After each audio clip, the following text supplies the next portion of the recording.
Welcome to Body of Light, Episode 1, Father Francis Tiso. Father Tiso is a Catholic priest, a Tibetan scholar and practitioner, retired exorcist.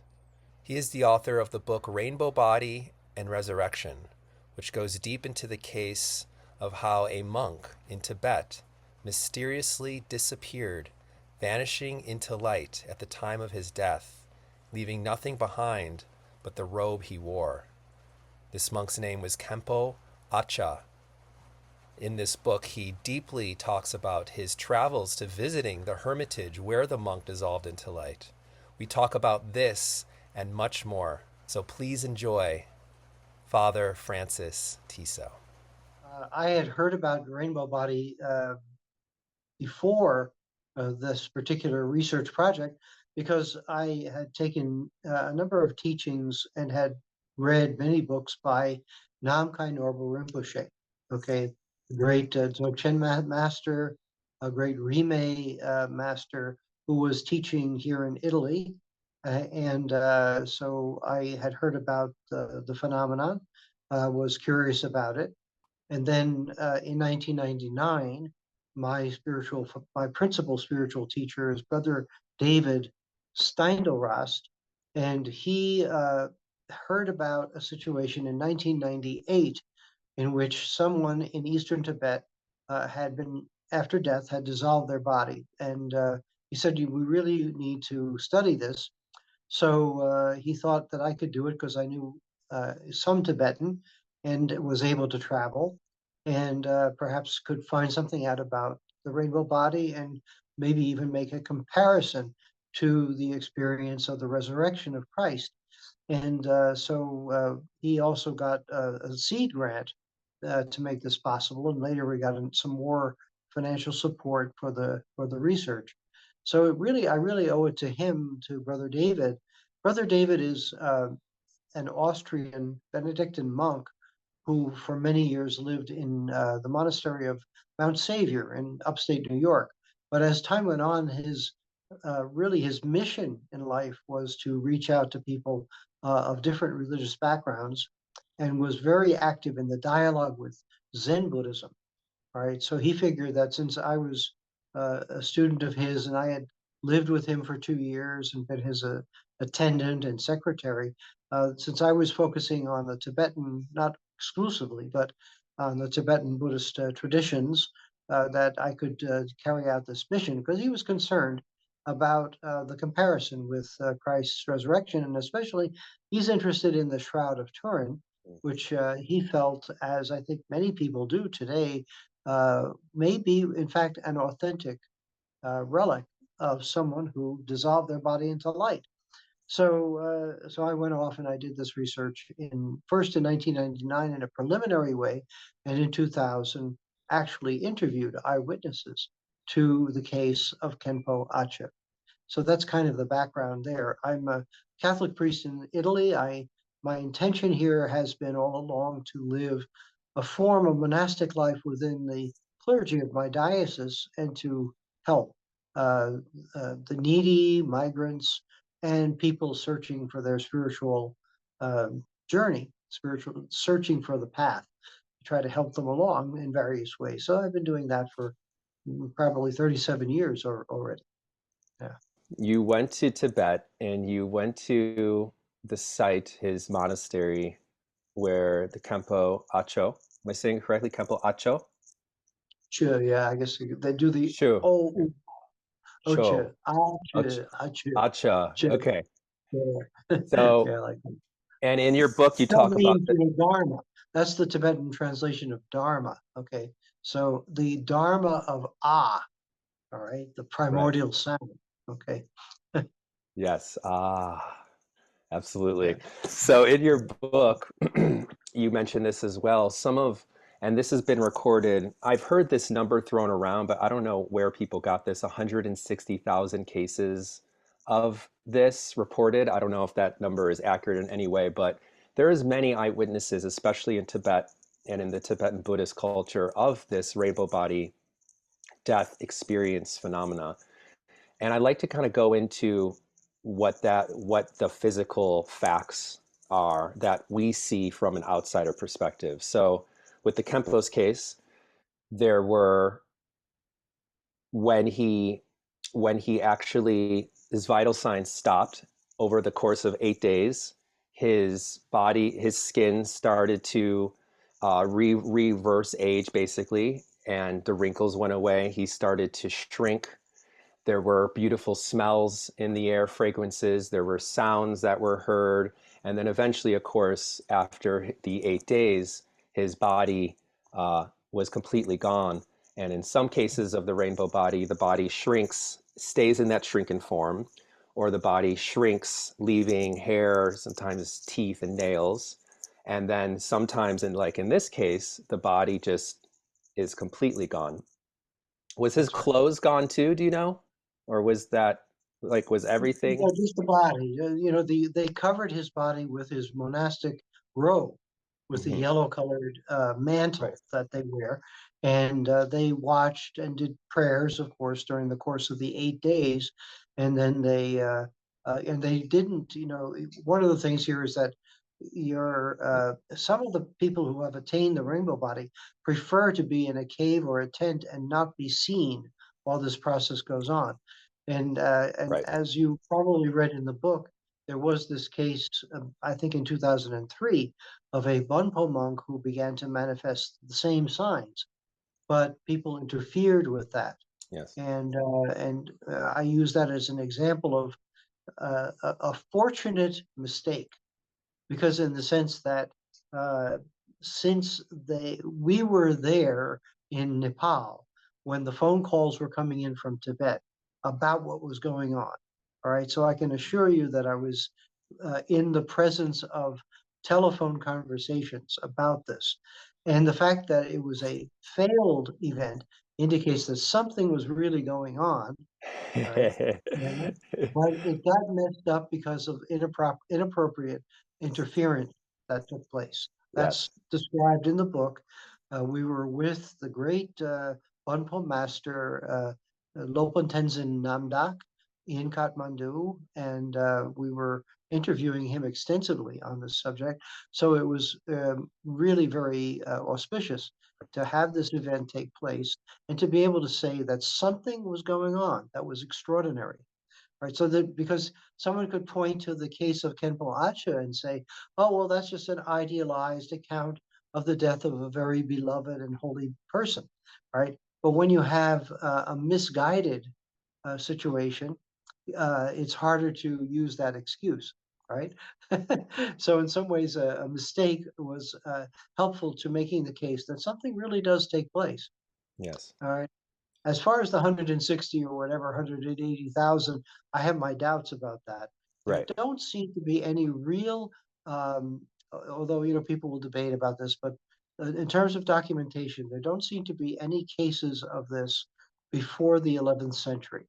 All right, Okay. and so you have to be careful with using the resources that we have available. All right, and that means maybe I would say one or two a year over 1,000 years. So there probably are about 1,000 or 2,000 cases that could be studied and that are written up in the lives of Tibetan saints. I would guess in that neighborhood, it's believable. One, Okay. two a year. All right. And S- I mean, in the past 20 years, there have been just about one a year, hmm. that get reported. And is that Okay. in the Tibetan side of things, or is that kind of Yeah. worldwide? In the Tibetan side of things. Now, Okay. in terms of Christianity, of course, as you probably know, we're waiting for this to happen at the end of the world. However, there are a couple of cases in Eastern Christian tradition where people seem to have also dissolved their bodies soon after death. We have there's one case called Saint Dula, and now recently, my French friends have reported a case of a Saint Simeon, who was what they call a holy fool. And after his death, which occurred very much like the Tibetans, he hid himself in his hut and covered himself with twigs. All right, he lived like a street person, basically. and but he was known and respected. And when he died under the pile of twigs, all right, then somebody came to see him and they saw that he was dead. They brought him to the cemetery and put him in a tomb, all right? But then a few days later, thanks to the interventions of disciples of his, they went and opened the tomb and there was nothing there. There was nothing there. Wow. So this very interesting Eastern Christian example of that, someone dissolving their body after death, and therefore that was a way of confirming that what his disciples believed about him was true, that he was a really highly realized master who was hiding behind a humble exterior. When a highly realized master having a light body experience, can you speak to why some masters have this light body experience and why some don't? And what is it, and what is up with the shrinking, the leaving of the relics, the rainbows appearing? What do you think that this is all about? Okay, let's go into the relic question because that's we can handle that very quickly. Okay. Um, Yeah. in Buddhism, as in Christianity, there is a devotion to the saints, all right, that have, you know, left behind a sense that they had truly realized, in the Christian sense, union with God, in the Buddhist sense, some degree of enlightenment, all right? And so the disciples would like to have a precious remnant of that person's body. In the case of Christianity, we believe that all the sacraments that a person receives consecrate both body and soul. So after death, the body is treated with great respect. It's buried. There's ceremonies that are performed at death and in the funeral rites that are meant to emphasize and even dramatize the sacredness of the body itself, which has been blessed with holy oils, received Holy Communion, been baptized, of course, and all of that, so that the transformation of the material body into a spiritual reality is really emphatically present in Eastern Christian and in most forms of Catholic Christianity as well. All right, so the relics always represent the continuity of loving, caring presence on the part of the holy person, making available to people the graces that they will receive through their intercessory prayer after death. The same thing in Buddhism. The relics of the Buddha after his cremation were preserved in the uh, form of stupas, and other great saints down through the centuries had their relics, usually fragments of bone left behind after the cremation.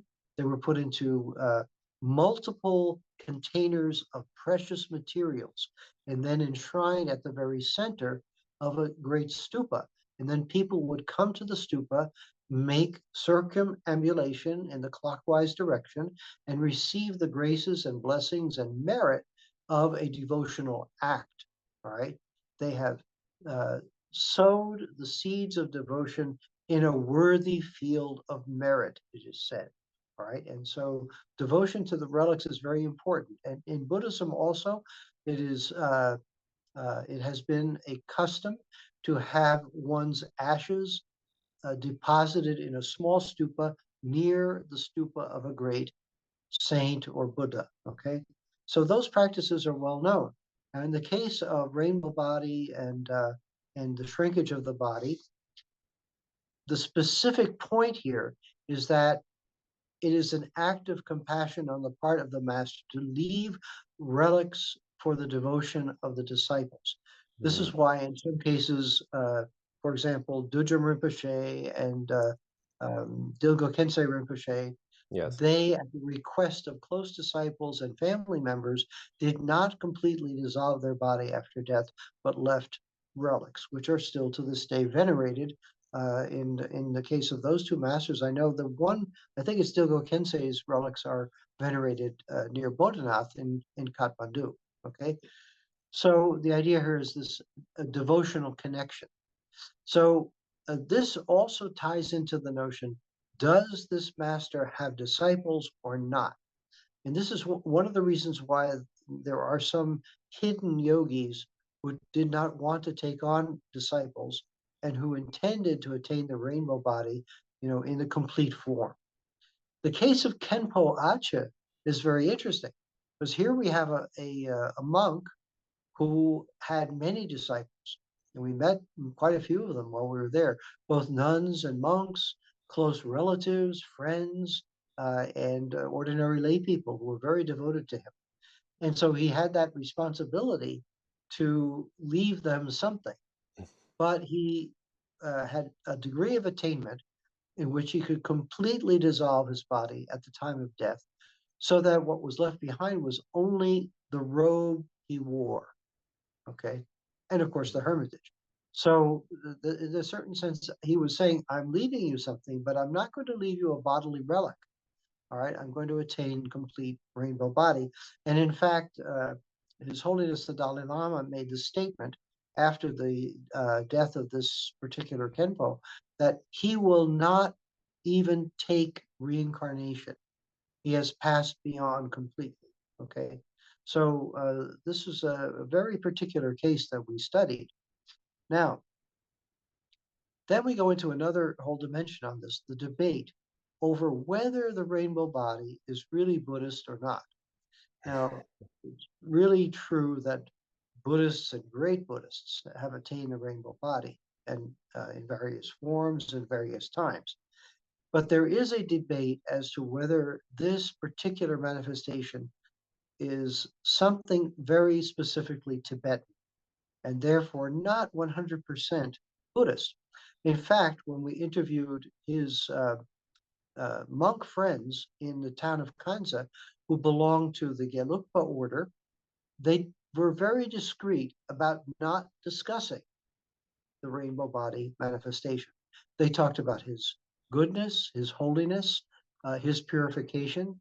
They talked about very intimate conversations they had with him in the year before his death, but they did not want to discuss the rainbow body. All right. And I think in my book or in some later writings, I did mention the fact that the Bonpo scholar in Paris, Samten Karme, has pointed out in his book on the Great Perfection, on Dzogchen, that in fact there is this ongoing tension about the rainbow body as being a non-Buddhist manifestation of attainment that is accepted by the Nyingmapa order of Tibetan Buddhism, but not by the other great orders like Kagyu, Gelug, Sakya. Okay, so there's this ongoing debate, and it was something that we were, dealing with in the course of our research. So that opens the So question of, people, whether people other than Buddhists can have this attainment, for example. it's in almost every spiritual tradition, if you look deep enough, there is some sort of light body achievement death experience throughout yoga, throughout the Sikhs, throughout Hinduism, throughout, I mean, everywhere. If when you look deeper into it, there is a case, whether it's a story or an eyewitness report of someone dissolving into light.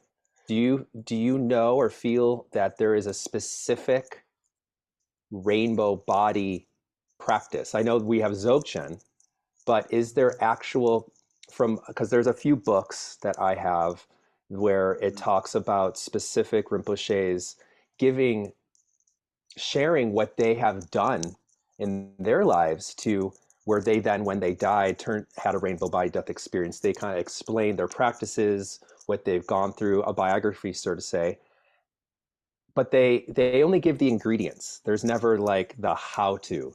So do you feel that there is specific practices in Tibetan Buddhism that are where they have an aim, like in the case of Khenpo Achu, he said, "When I die, I'm gonna have a rainbow body experience." So he must have known that in some way. So Yeah. can you speak This, to that? the Dharma brother was very explicit about that. He was very open, and he showed us two photographs of himself in the dark, and both of them showed a rim of rays of light all around his body. Okay, And unfortunately, I wasn't able to take a photo of those photos at the time because it was just at sunset, and I didn't have fast at that time. It was Yeah. a regular film, and I couldn't take a picture. Later, I've made sketches of those photos from memory, and one of those photos is on the Rainbow Body Ningmapa website. All Yes. right, so that but I actually held that photo in my hand the day that I interviewed him. But I think that the point here is that he said it takes about 60 years of intense practice to reach that level of realization. In the case of his Dharma brother, Kenpo Acha, the what happened was not only did he practice intensively, but he also received some very special blessings because he was a prime disciple of the great Dudjom Rinpoche and was a particularly highly empowered master of the Vajrakilaya lineage, which goes back to Padmasambhava and Yeshe Yes. Tsogyal, okay, in the Yes. imperial period of Tibet in the 8th century. So that seems to have been the key practice within Vajrayana that was activating that particular Khenpo's abilities to practice as a really great yogi. So he was both a scholar and a yogi.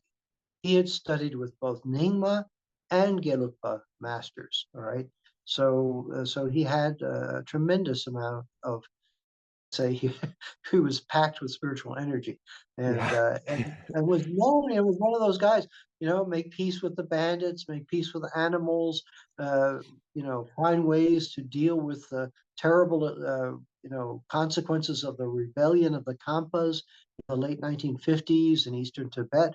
He negotiated all of these really difficult territories, and I think that too has to be factored in to understanding the greatness of this particular man, and tells a little bit about our possibilities as human beings as well. To be a survivor, a faithful disciple, and a diligent practitioner. And that seems to make a great deal of sense.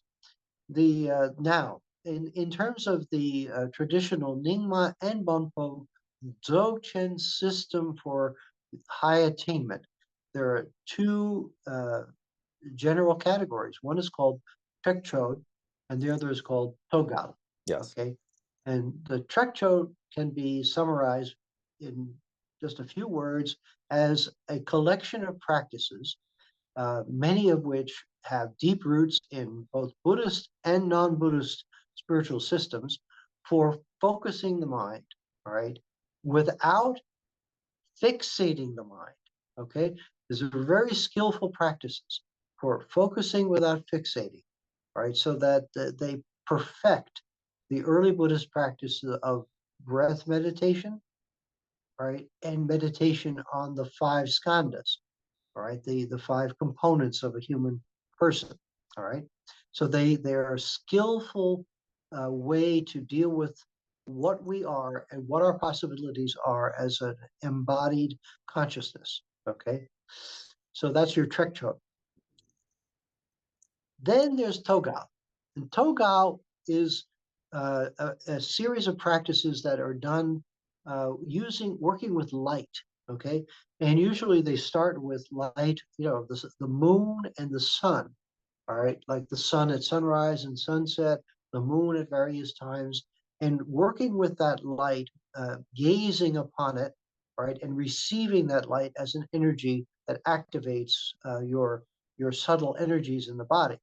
Now, this presupposes that you've already become very good at that non-fixated attention. All right, I mean, it's building on your abilities and your intuitional uh, powers that you've developed before that, so that you actually get something out of this. But then there's also this famous dark retreat, all right, where you go into a completely dark space and you are closed in there for 3 days, 7 days, even 7 weeks, all right, to engage in practices, of course, that you have memorized because you can't read any texts in there.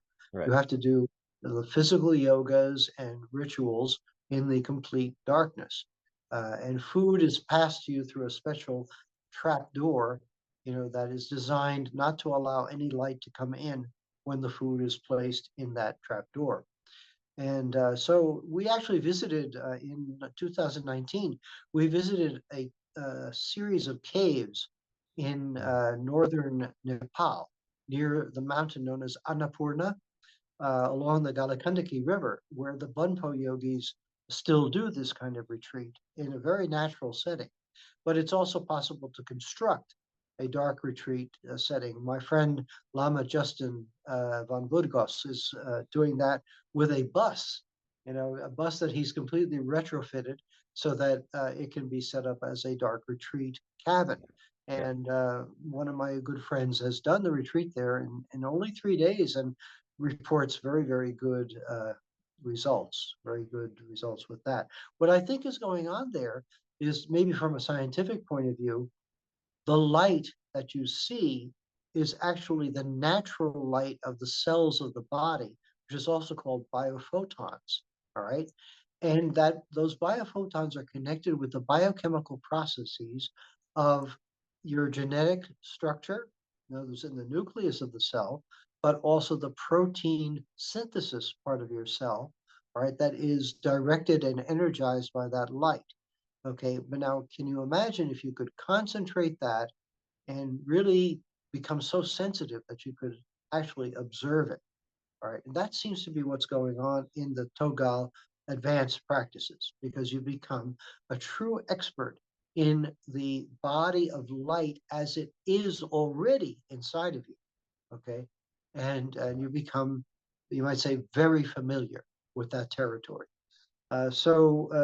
For example, when I did that retreat in 2019 in in Mustang near Annapurna with the Bonpo teachers, I was accompanied by about, I think, 19 or 20, mostly American lay people who were participating in that retreat.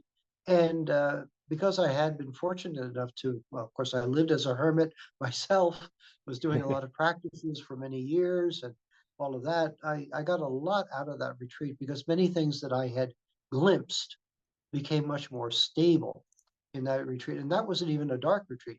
That was really just a trek chode retreat.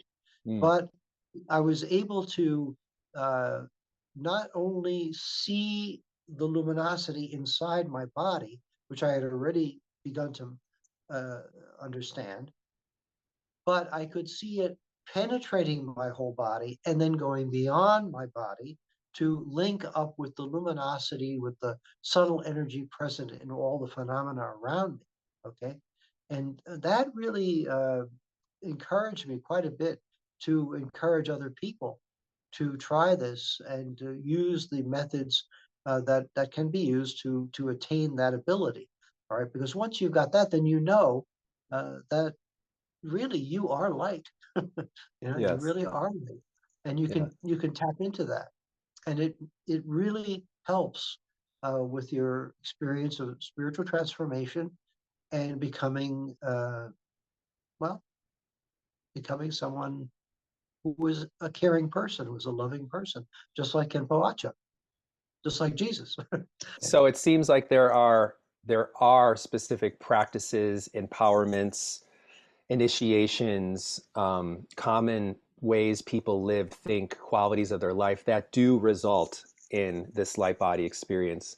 Why is it then that some do and some don't? For example, His Holiness the 16th Karmapa, when he died in a hospital, and he didn't shrink, he didn't disappear into light. He did have, I reported that the space around his heart stayed warm for like 6 days.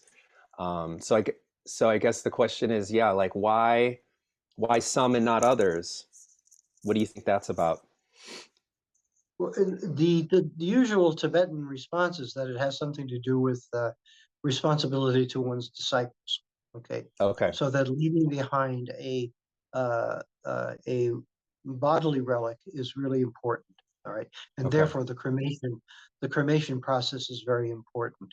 Now, in the case of the Karmapa, there are photographs of him in which he dissolved his body spontaneously during Yes. public events, So he had that ability, but he also had the responsibility to leave behind bodily relics for his disciples. And remember that although Karmapa really embraced all the lineages, because he was from the Rime tradition, he was still, a Kaju master, Karma Kaju, and he would have had the position of some of his previous incarnations, in which they specifically did not want to attain the rainbow body, which they considered to be a non-Buddhist attainment.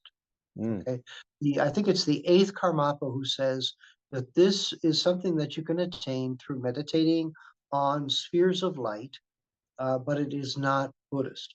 All right, he didn't think much of it. That's the eighth Karmapa.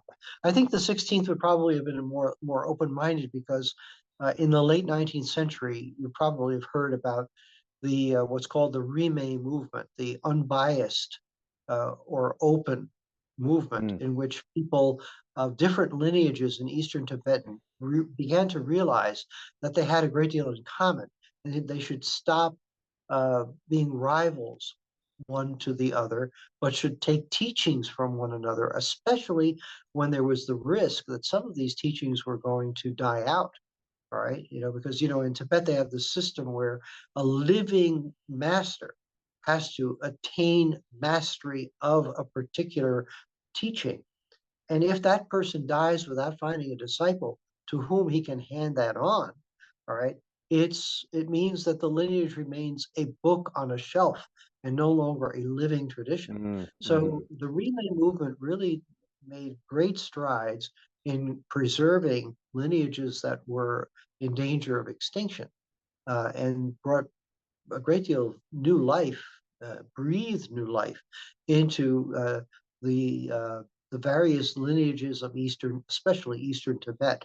And the Karmapa is really one of the beneficiaries of that, even though his main monastery is to the west of Lhasa, but he has many monasteries in Eastern Tibet where this movement was very important. And the great, Trungpa Rinpoche was one of the representatives of this tradition as well. So the principal pivotal figure in that, there are a couple of them, but one of them was Jamgon Gongtrul the Great, who actually put together all kinds of editions of the old texts, whether they were, the hidden texts that have been rediscovered, or whether they were lineage based texts. But and I've studied quite a few of those texts, translated some of them as well from the Kagyu lineage, and that his mastery. They say he was always practicing, always writing, always transmitting, always doing ritual. I mean, it's like his life was 100% Dharma, in this way, and with that tremendous energy that he had, he inspired really thousands of people. And so the Karmapa, I think, is the heir to that tradition, the 16th Karmapa, and now the two 17th Karmapas. Yes. They're heirs to that tradition. And the recent peace that the two Karmapas have made within their lineage is a good sign that the spirit of the Rime movement is still alive. So Yeah. this seems like this is a goal for some, this rainbow body attainment. It seems like it is a goal. There is a specific desire. Why? Like, why bother? Like, why? What do you think happens, in your expert opinion, of what, for those who have a light body death experience? There must be something that brings. I've heard many others' opinions about what that is. What is your opinion on that, if you don't mind sharing? Well, all right. So on the one hand, we have the discussion about relics, and that relics can be a focal point of devotional practice. All right. So Yes. this is very Yes. important in those lineages in which what's called guru yoga is extremely important. Yes. And so the merits that are gained accelerate the attainment of wisdom and compassion that is the goal of Buddhist practice. Now, let's make a couple of distinctions. I don't want to be too technical about this, but Yeah, please. there's the light body and there's the rainbow body. Yes. And the light body could simply be, what I was just describing from my own experience, which is the ability to see your subtle body, all right, in a state of meditation as something luminous within you. That doesn't necessarily mean that if I were to pass away tomorrow, my body would dissolve or shrink down to, a couple 10 centimeters or something like that. It simply means that I, through the blessings of the various teachers uh, with whom I have a connection, and through my own really inconsistent practice over the years, but trying to attain something and receive some wonderful blessings, Right. and even had some experiences even at the beginning of my spiritual journey that helped me understand that this was a direction to take. Okay, so um, that is the light body. All right, that is the body of light. It is the subtle body, suddenly, or not suddenly, but over time, becoming accessible to a yogi during that yogi's meditation practice and at other times as well. Okay, then there's the rainbow body, which brings that discovery into the physical dimension of the body itself. Now, here's where our contemporary scientific worldview is helpful in gaining some understanding, because we know now that our bodies are composed of cells, right? Hmm. The protoplasm, the living organism that we are, but it also consists of, on a deeper level, of molecules, which are themselves composed of atoms. Now, as you know, as anyone who's studied a little bit of chemistry or physics that knows, that those atoms are mostly empty space, all right? And what composes them is not some hard, solid thing, but an extremely high vibrational energy that, well, there are the four forces, okay, that hold an atom together and that make atoms work, okay? So, uh, without being, a nuclear physicist, you beginning to realize that there is empty space and there's a lot of energy. And that's what you're seeing when you see me waving my hands here, right? Yes. It's kind of Yes. interesting to do that, all right? That you're seeing an energetic matrix, all right, that is able to communicate because of consciousness, all right? All right, that consciousness is part of this matrix in some mysterious way, Yes. which is, Yes. I'm not going to give any conclusions on that one, but in any case, but it does seem you're conscious, and you become conscious of this uh, body form, as being luminous energy.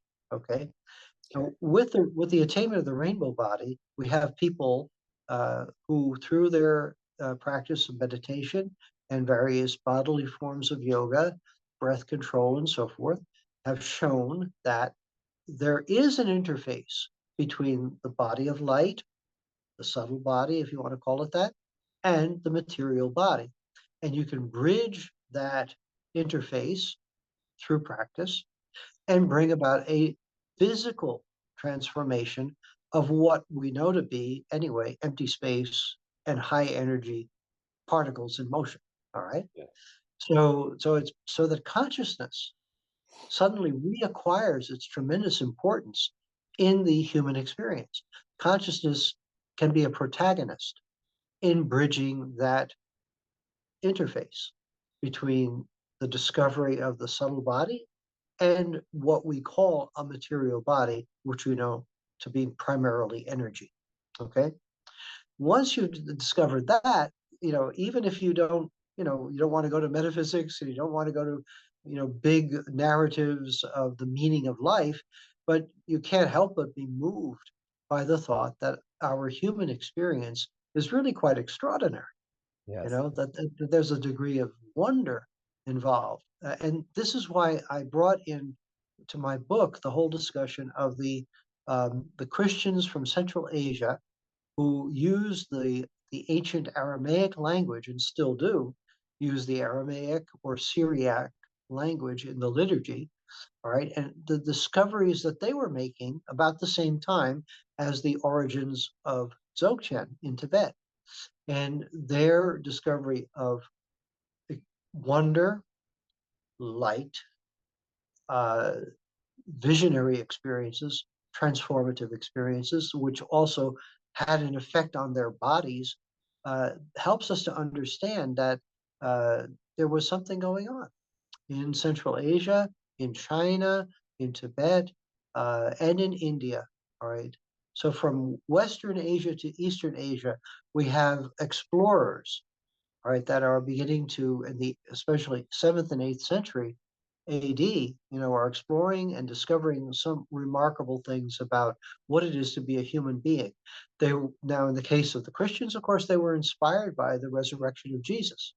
All right. Right. And so through their intense devotion to the risen Christ and their experience of Christ in the sacraments and in their deep contemplative prayer, they began to experience this luminosity. But we also see it in the Tamil Siddha tradition in South India. And I mentioned that in the introduction to the book, the idea of someone like Tiruvannamalai, excuse me,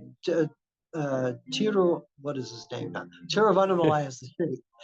Tirumular, okay, was the guy who, in these beautiful poems in Tamil, explains how you bring the solar light into your heart, you stabilize it with the syllable Om, and then you spread it through your body and then beyond, and so that you do attain the dissolution of the body. Then the great Ramalinga or Valalar in the 1870s actually was able to manifest that, all right, and founded a religious order in Tamil Nadu that continues to this day with those practices. But those practices are known to the yogic traditions of South and North India. Okay, so there are people who, these are our Argonauts, these are our Yeah. explorers, you know, and they help us to not only be inspired, but they give some pretty specific directions. Okay, this is really remarkable. Specific directions on how to do it. And so the Tibetans have the merit of having in the Dzogchen lineages have articulated methods that are step by step, Yes. and they have realized masters who can guide you with that. Okay, Father, it feels. Is there music playing in the background? our buddy is playing the piano. Oh, okay. As soon as you start talking about those saints and those people, I started hearing Hearing music. these sounds. I was like, is that coming from out here? Like, where's that coming? Okay, got it. I thought we were having a rainbow body experience. We probably are. Well, this brings me, Father, to my one of my main questions, and that is, given what you've said, given what we know, can people like you, myself, maybe other people that are on this path who are in the Western world, running businesses, householders, parents, and such, can we reach this same level as some of these master beings, these Mahasiddhas that have rainbow body experiences, that have light body experiences? I have this book, Masters of Maha Mudra, the 84 Mahasiddhas. Have you heard of that? Where it explains mostly people in India and maybe Tibet, how they had either a rainbow body or light body death experience by living completely immersed in their life. There was a whore, there was a beggar, there was a washman. It explains all these different people, but again, they're still in that part of the world and that type of culture. So do you feel it is possible for people in the West who are dedicated to their spiritual life and their practice to attain this type of realization and mastery? Now, granted, the that particular book, and also the one called Buddha's Lions, which is an older translation of the same material. If you actually get to know some of those people in greater depth, you'll discover that there's more to it than is described in those short vignettes. I'm sure. Yeah, In some cases, those were people who had an extraordinary degree of mastery and training, and wrote great commentaries, like massive multi-volume commentaries on the scriptures, on the Buddhist scriptures. So there is a certain kind of portrayal in the Mahasiddha accounts that don't give you the whole story, but are meant to inspire sure. the practitioner with little gestures of encouragement. Okay, Yeah. the work known as, I don't know if you ever heard of the Vajra Bhairava, which is 114 short paragraphs giving you a little push, each one, toward that degree of attention that we have in the Trekchö practices. It's another good example of this, that using breath control, or a sound, a sacred syllable, or a particular way of focusing your gaze or moving your body and stuff like that. And Yeah. so that these are methods that can be used and move people along in discovering the energetic patterns that we are. Now, in the case of people in the West, we're, in a certain sense, we're fortunate because we have so many teachings, translations, and Dharma centers and so on that are available, and where people can receive teachings and space where they can practice. Okay. But it's really important, I think, for people to take those experiences home and organize their personal lives, along the lines that are really required for maintaining that focus, maintaining it. It takes a kind of, I'm going to take responsibility for this. Okay. And I have a few people that I'm in touch with, by email, or by Zoom, just like this, and they are people involved in business and family life and so forth, and they are doing quite well because they have made that decision. They've organized their lives a certain way, and there is enough space to do some contemplative practice every day, and also they've begun to simplify their lives Yeah. in a way that leads to a healthy integration between work and family and contemplative practice, and belonging to a community. All right, which is really important. In Richie Davidson and Daniel Goleman's book, Altered Traits. All right, they go into the neuroscience of changing your mind, right? And changing your brain. But they have 2 pages in there about behaviors, that are helpful and supportive of this. And they're all about, living a well-grounded life, a life in a community, a life in a family, a life of service. So it's not just, going off in a cave and sealing yourself off. Because even the yogis that we met in Jomsom and Lubra, up there in Nepal, many of them have families, Mm. and they did their retreats, right, for specific periods of time. For example, the retreat that is very often done for attaining mastery of heat yoga, which is a key to this whole process, is 100-day retreat. So it's Tumo. not like your whole life, you're working on that 100 days, and you can get very, very good results doing that. Okay. Okay. So it's a matter of learning the techniques, practicing them, and integrating them with a holistic kind of life. Obviously, you don't want to do things that are going to harm your progress. Yes. That's also important. And I think some people, it takes a while for them to, sort out what is really becoming an obstacle and what is really helpful. Okay. Yeah, I like how you're separating in a way. There's the rainbow body, and then there's the light body. Mhm. And I guess in my mind, I've seen it all kind of as one, because you have all these yogis and sadhus in India and all the, like I said, all the different cultures who have some sort of light body experience.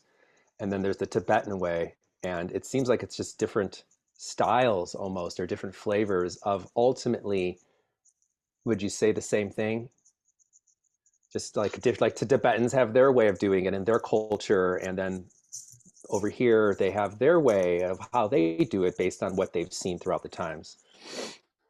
Sure, and the Syriac monks also had their way. So Right. it's uh, the cultural context is contemplative living in different forms, right? And all of these people had lay disciples as well. So it was something that could be shared, but it was shared with people who were making a commitment. All right, it Right. wasn't just like I mean, just as what happens in churches, you have a parish community, right? So in the parish community, there are going to be some people who want a deeper contemplative training, all right? But then the vast majority are, happy with prayer and uh, family activities for the children, all of that. So there are different dimensions, right? But all of these things actually, if you're very, very skillful and very patient too, contribute to a climate in which people feel secure enough to launch out into the deeper areas. Okay. Sometimes I think the people who give it a try but have no support either from Yeah. their family or from a community, they become very discouraged, and it's hard to persevere. All right, so community that is favorable to a deeper spiritual life can help you move forward. Of course, it takes a lot of personal commitment. All right, and usually maybe with two or three close friends, and naturally some kind of spiritual director, then you Right. can do something. All right. Without that, it's very, very hard. There are some people who have spontaneous gifts, all right, that manifest quite early in life. And I often am very concerned about these people because it's very hard for them to find, someone who will help them, support them, accompany them. Mm. And I've tried to dedicate a good deal of my time to helping people like that moving ahead because they kind of know, already that they are a body of light. They Yes. kind of know, where they're going, but they don't know how, and they don't know how to contend with the obstacles. And sometimes people think they're crazy, all that. Right. And so they need some kind of support. And it's a form of pedagogy that is really morally extremely important because here you have somebody who has a precious gift, and they're at risk of really collapsing, psychologically collapsing, because there's no support for what they're doing. Yeah. So we try to offer that, and I'm glad you're doing this film because that might help people, who are having this kind of experience to know that there is a way. There is a way to proceed. Yes. Yes, exactly. Thank you. Because that's kind of my one of my main intentions is Mhm. what's our way? Like, what's the way of the people in the West to real to come to this same type of realization, this same type of level of love and compassion and self-awareness? Like, so besides community, what would you suggest would be kind of a few main pointers to focus on based from the Bonpo and the Tibetans and every other tradition you studied? What would be your suggestions for people like us to, not specifically, but like you said, community? What would be a few others to focus on that you would suggest? All right. Well, it's really important for people to make retreats Mm. at least once a year, a week. Disconnect from everything and just do contemplative practice and study, right, in a favorable environment. So if you're a Christian, there are Christian retreat centers, there are Zen retreat centers, there are many Tibetan retreat centers. So that kind of experience. Yes. And I think as time goes on, people find this so nurturing that they'll probably go more than once a year. Okay. Right. And then in that context, also, you're probably going to run into some teachers. I just have been reviewing an autobiography of a fellow who went through many spiritual communities in the course of his life. He's a couple of years younger than I am. He's now a Theravada monk, but after having had many experiences over the years, and in each one he learned something and he gained something from the teachers he met and the practices he did. So it's not necessarily a problem to try different things. You know, the problem is more not persevering than experimentation might be actually a good thing. Yeah. You know, give it a try, and discover the richness of the cultures that are Jewish mysticism, various forms of Christian monasticism, the many Tibetan and yogic centers that are, offering different approaches. So those things are available now, even in major cities in the West for sure. Yes. And you should keep people can make retreats usually in a rural area where it's quieter, and then where it's quiet, it's also possible to get in touch with the vitality that's inside of each one of us. Okay, I remember as a young man, I would go to the monastery of my teacher, Mount Savior Monastery, and I can remember doing some Zen sitting in that monastery in a little cabin, and for the first time, hearing my own body, Mm. hearing the movements and the energy in my own body. I was astonished, that I had never reached such a deep level of silence. But that alone was really a huge step forward for me, okay? Because I began to realize, oh, so these contemplative practices open up a whole world that's inside of us, all right, and really worth discovering.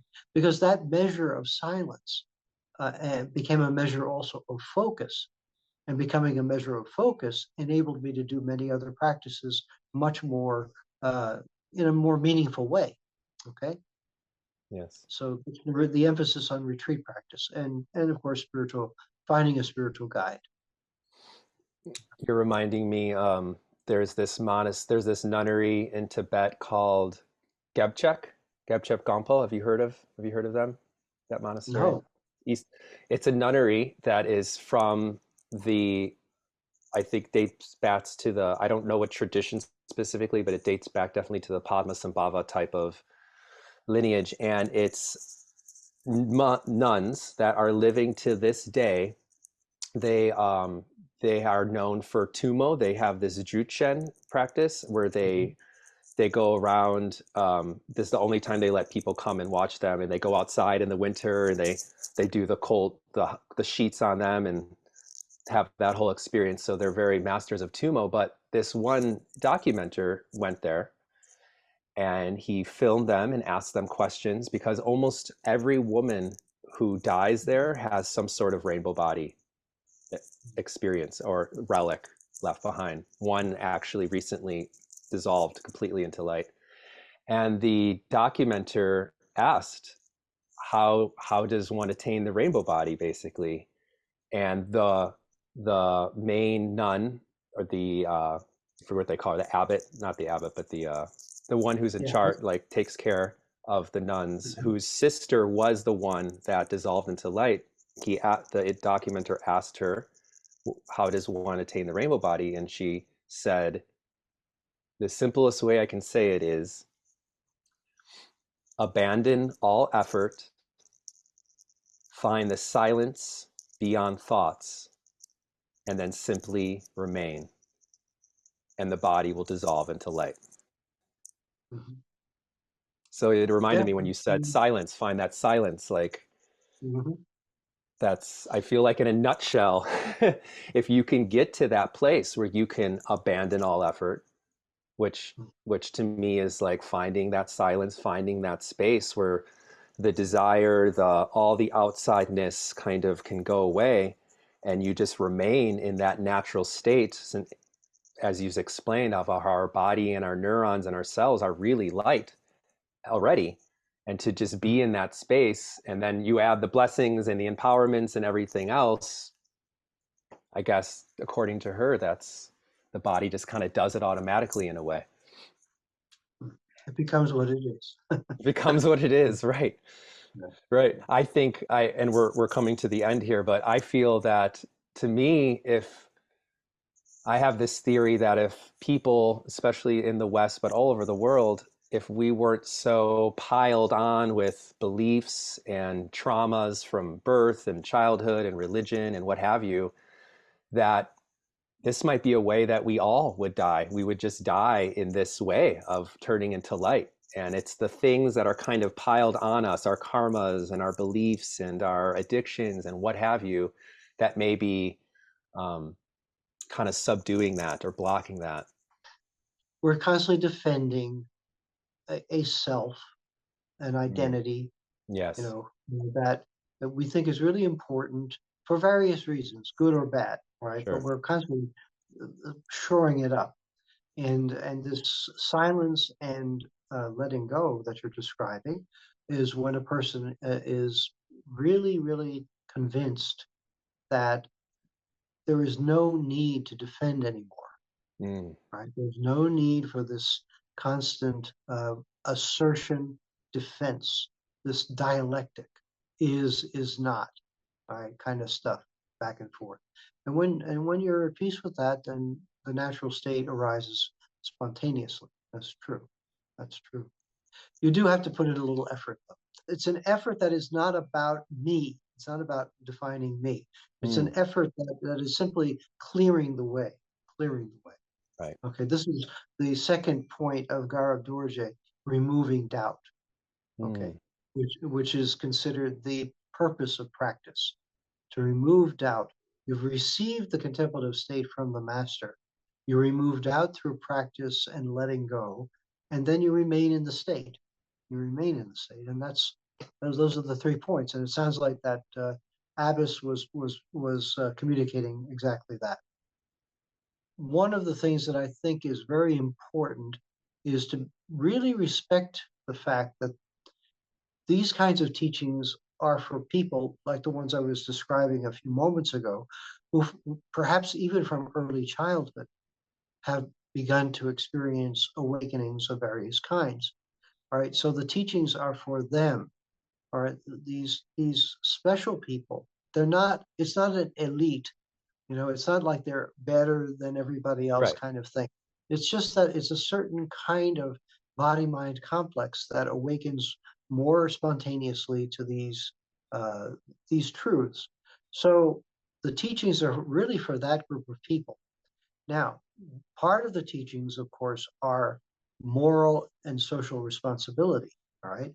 So the person who has been well trained in the disciplines that we're talking about is going to be a very positive force in society.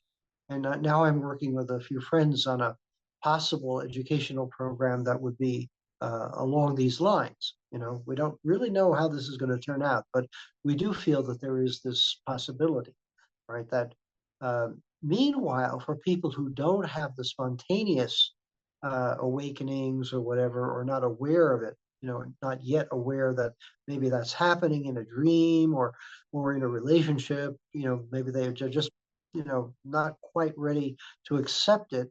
But sometimes simply being a kind person, working on yourself, simply that's why community is important. That's why family is important. That social service is important. You find yourself frequently challenged, all right, at the level of ego by the demands of the people that are in need, right? So if you dedicate yourself a little bit of time every week, like some people I knew in Washington, D.C., who used to prepare bags of food for people um, who had AIDS, HIV, or who had other needs, and we would just fill the bags. And you had to deal with the people that were the volunteers, and you had to keep in mind who we're doing this for, right?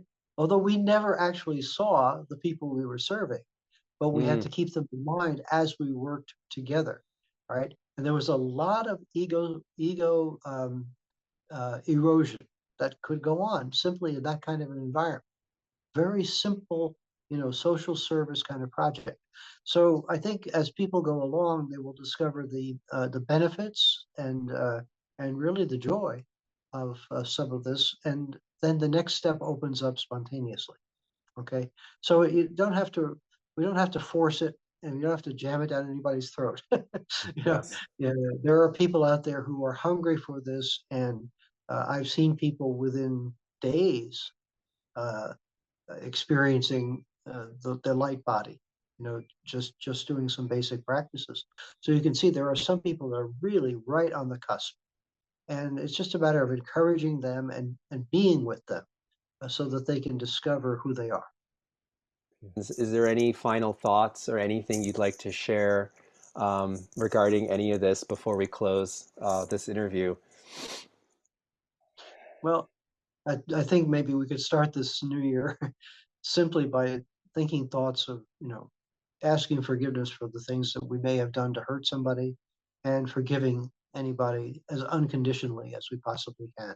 Mm, And if we can open the year up with that, I think a lot of other things will open up in the proper time. That ripens the possibilities very, very rapidly.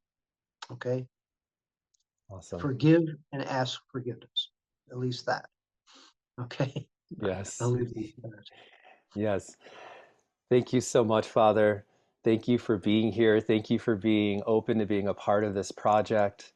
I appreciate your time, and this was a very delicious conversation.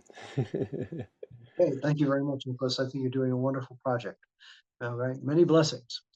Thank you. Energy, there ain't nobody. Illusory, transform to rainbow body. Clear light shining, calmly abiding. Great perfection, rainbow body. Empty, there ain't nobody. Illusory, transform to rainbow body. Clear light shining, calmly abiding. Great perfection, rainbow